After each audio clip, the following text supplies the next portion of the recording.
This is a raw story.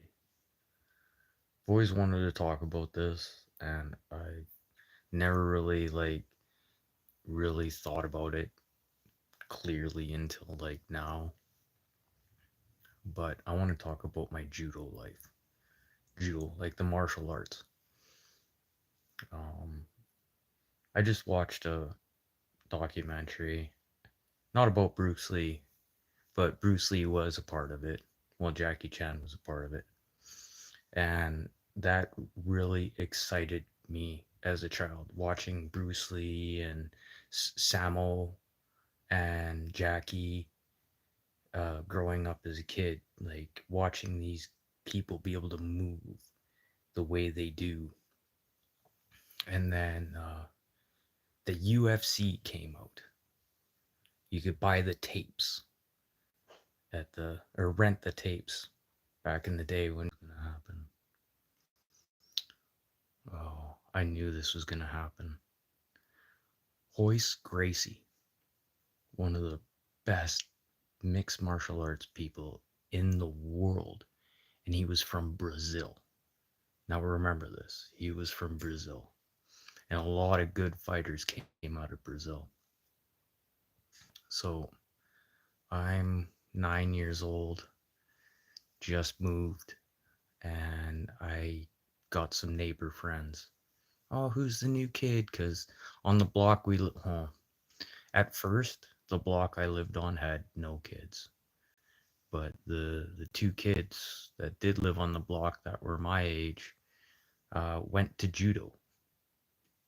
And they kept talking about judo, blah, blah, blah. And they're like, oh, it's like martial arts, blah, blah, blah. But it's not like martial arts. You don't punch, you don't kick. This kind of intrigued me. I'm like, this sounds like Hoist Gracie kind of stuff to me. This isn't Jackie Chan or Samo and Bruce Lee. I'm like, okay. So I come and join them for a day. You get 2 classes for free. And I remember my dad going and watching me the first day, and the routine we went through at the beginning and stuff. I'm pretty sure my dad was like, he's not gonna last. He's not gonna last. And yeah, I kept going. I kept going to the point where in judo, my neighbors hated me.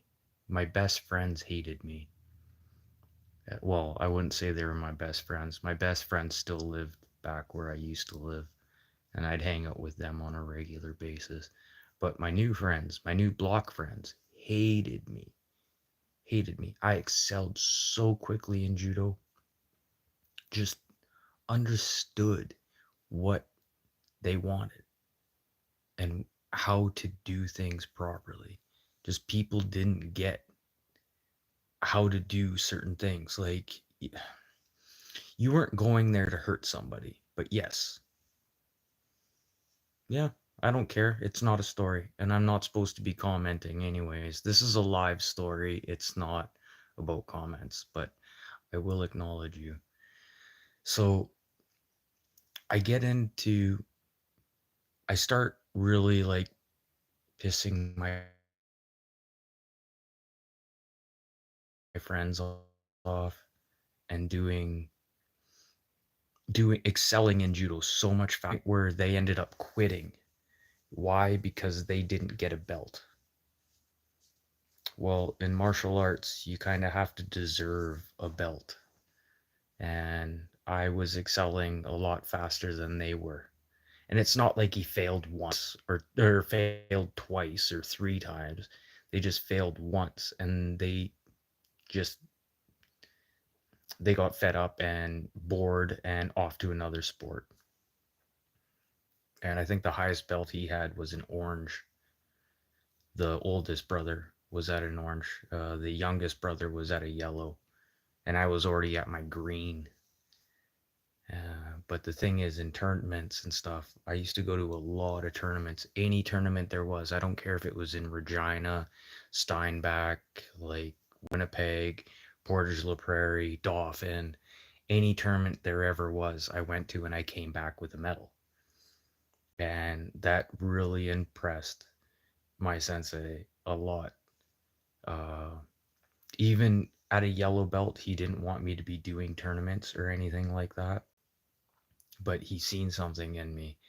And that first yellow belt tournament I was in, they thought I was a higher belt than that. They just put a different color on me. And no, the judges and everything went through it and it's like, no, he really is a yellow belt. But I excelled so quickly in judo, which became like the love of my life for like 10 years. I didn't quit judo till I was 19. So I did judo for like 10 years, which was quite awesome. Um, as I excelled, we do like Toman or where am I from? Canada, Manitoba. So we'd have like tournaments in our own dojo and stuff, and nobody would ever fight me. No one would ever fight me. They were always just terrified of me. And like I was always nice, but they just didn't want to lose. That's what it came down to, is losing. And it's not about losing, it's about learning. And if you don't lose, you're not going to learn. You're going to learn what I did to you and how I threw you that way, or how I submitted you that way, or how I like choked, strangled you, or armbarred you. Is it snowing here right now? No, it's not snowing, but it's really fucking cold.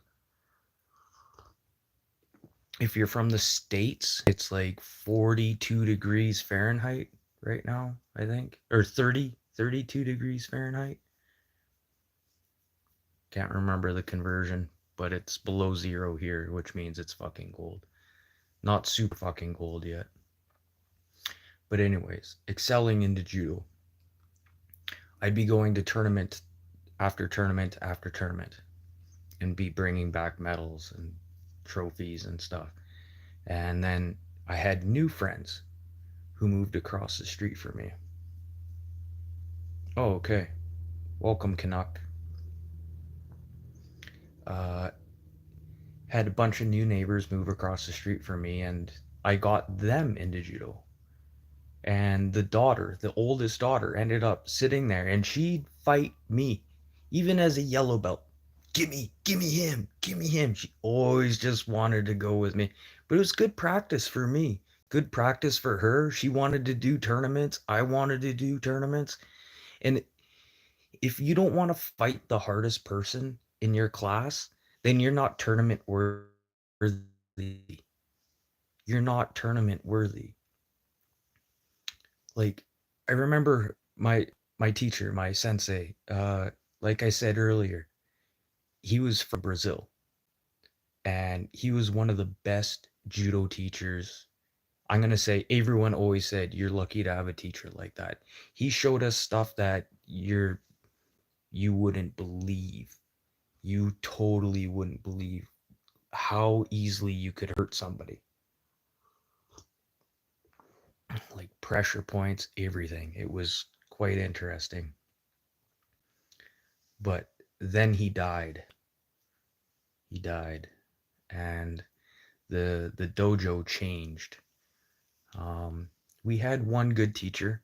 He tried to keep the strict guidelines and everything. Like Silvio was the type of guy, I don't want to see you using judo outside of out of this dojo. I don't want to see you using anything like this. I don't want to hear you getting suspended or something because you broke somebody's arm, or you strangled a kid, or you threw them so hard that you severely hurt them. So, what did I go and do after that? I went and started buying books. Bruce Lee's Jeet Kune Do. You can get the little version of it, which is very informative. A lot of pictures, a lot of movement. He took a lot of time to make that book for sure. I took bought books on karate, uh, taekwondo, and me knowing the knowledge I had at that moment in time. I used to be the kid that got beat up all the time. I was always the smallest. I was blonde haired little kid. And I was always the oldest, which is funny. And I was always the smallest guy. So everyone wanted to pick on me. That's where it ended. That's where it ended, is when I started getting books on other martial arts. Because I did follow my sensei, Silvio Saboto's rules on I don't want to hear about you using judo ever again. Okay, then I'll start doing karate. I'll start doing taekwondo. I'll start doing wrestling. I'll start like anything but boxing. And by the time I got to high school, I was the smallest, most feared person in my school. Even the even the gangster kids wanted to be my friends. And I said no. Like, no, I'll deal with my own things on my own terms when I need to. I don't just go out there looking for a fight or trying to start a fight. The fights came and found me, which is kind of funny. And after Saboto died, uh, things started getting started getting like disappointing, and just it wasn't the same feeling. It wasn't the same structure. It was more like, okay, try not to like, it wasn't like try not to hurt each other, but like it was getting into that age of millennials and shit like that, where you flick them and they cry, and it just got sad. Like, really? So I can't even practice right now? Well, you need to join the tournament league. And then I get in the tournament league and nobody wants to fight me. Like, there was Jody. She would totally fight me all the time. This one chick all the time would try and fight me. I'd always win, but it's good learning for her. And I was, we called judo the gentle way. And that's how it was. Like, but yeah, after Saboto died, and then bad trainers, bad coaches, bad teachers. I had one teacher put me in a tournament, and he was begging me, you can do this, you can do this, blah blah blah. He's 15 kilograms heavier than me, and he's like, you can do this. Ended up breaking my ribs, my big toe and a pinky toe, in that fight, and that was a group tournament fight. So you needed 5 people. We were short one, and the lightest category below me was it 155? No, no, no. That would have been 72 kilograms.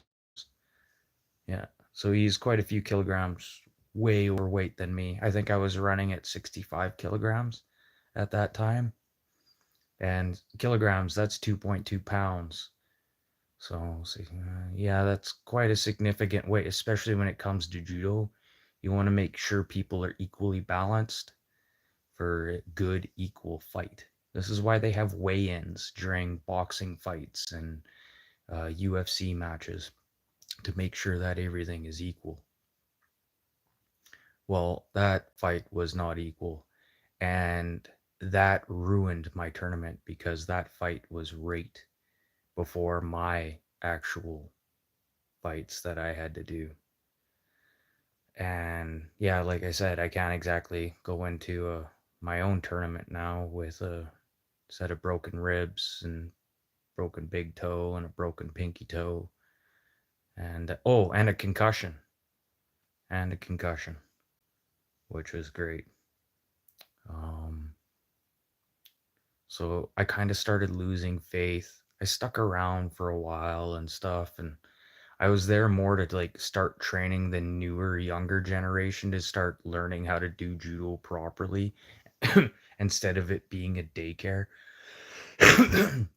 But once it started turning into a daycare, that was my sign to leave. And I feel really bad because I really loved judo was my life. Judo was my life. I loved it. And then as soon as I got out of judo, yeah, my world changed completely People knew who I was. People wanted me, but for other things. But at the time, I never had to do anything. People just knew my reputation already. He's small, but he'll fucking toss your salad. And yeah, like I've hurt people a lot in tournaments, and the reason I've hurt people in tournaments is because they tried to fight the throw way too much than what they should have tried to fight a throw. If you know you're getting tossed, your salad's getting tossed, don't fight it. Your butt's just gonna hurt more, or I'm gonna like severely hurt you. But yeah, if you know a throw is gonna be a good throw, just don't fight it. You could dislocate your shoulder, elbow, break some fingers, break some toes. But yeah, just yeah, go with it. But judo, if you guys are ever thinking about putting your kids, grandkids, or anything like through judo, find a good dojo. You know, something with some actual like some structure. That's the thing. You want structure. Because if you just throw somebody into judo, it doesn't work that way. You really have to stick around and like build yourself as a person. And if you do it right, it will change you. If it wasn't for me, my cousin actually wouldn't be in judo. And now he's in taekwondo, karate. Fuck, what's he doing now? I think he's doing jujitsu now. But good for him. He's like so well rounded. I will not fight him by any means anymore. Last time I fought him, he cracked my fucking neck so hard I felt it for like 6 months. I couldn't turn my head for 6 months, and that was judo shit. But yeah, judo, the gentle way. I'm just trying to think if there's anything I forgot.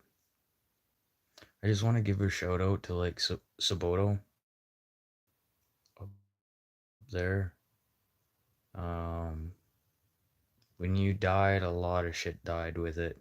Oh, Eastman. Eastman, I gotta give you a shout out to. You tried to keep it going. You tried, and you got to the point in your age you started realizing that you're not as young as what Saboto was when he died. And yeah, you really kept it going. That cane you had, oh, I watched this guy throw kids into the wall. We had two cocky kids come into the dojo one day, and they excelled pretty much as fast as I did. But the thing is, they're doing little cocky things, little knickknacks that aren't really technically judo. And you could get away with that in a tournament. Like they were adding wrestling in there, and just it's the footwork and stuff. However you get somebody into a hold, it doesn't matter. However you get somebody into an armbar, it doesn't matter. However you get somebody into a choke or strangulation, it doesn't matter. It's how you submit somebody at the end of the day. That's jujitsu, judo. And yeah, no, it was a good part of my life. I wouldn't be going back and doing judo right now unless I was a teacher. But I tell you the truth, I'm going to be, if I was a teacher, I'll be that asshole teacher, and you're not going to like me, and you're not going to want to stay. So that's less money for the dojo and stuff like that. But that's what it's coming down to is money. There we go. Money. That's what killed the dojos, is the money and how soft they got teaching kids and stuff. And the way tournaments have gotten. Tournaments, you're not allowed to do wrist locks anymore. You're not supposed to do the scissor throw anymore. You're not supposed to do tominagi anymore, which was my specialty in tournaments. Tominagi. Boom. That's where you throw somebody like directly over your head. And most of the time, they land directly on their head. Why? Because they fight the throw air. Uh, yeah. make sure you fucking just let it go.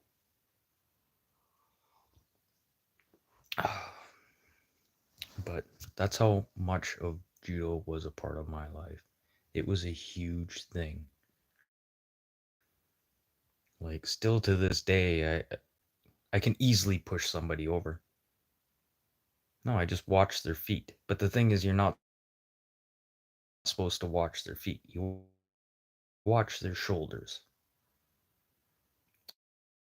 You watch your shoulders. And at any moment in time, like you see that shoulder lift, that means that foot is up. So you take out the down shoulder, take out that foot, or take out that arm. But judo, the gentle way. Well, that concludes the end of my story. I still have to go make my lunch. I hope everyone has a wonderful day tomorrow. And yes, I love you. And take it easy. Person in the background that finishes the fights, and just try and be a better person. Don't finish the fight. Try and like de escalate. Use your words. Become a wordsmith to de escalate. Don't use like fuck, shit, blah, blah, blah, asshole. Just use your words like a simple person, okay? It's as easy as that to de escalate a situation. You don't need martial arts to de escalate a situation. You can use your mouth, but it's how you use your mouth. So, you guys, stay in school, learn your English, learn your adverbs, learn your preverbs. But, anyways, I'm out of here. I hope you guys enjoyed this story. And if you guys were here looking for the Chupacabra story, no, I'm saving that for T-Bone there. Okay. Love you all. Peace out and have a wonderful day tomorrow. Waka waka waka waka waka waka waka waka.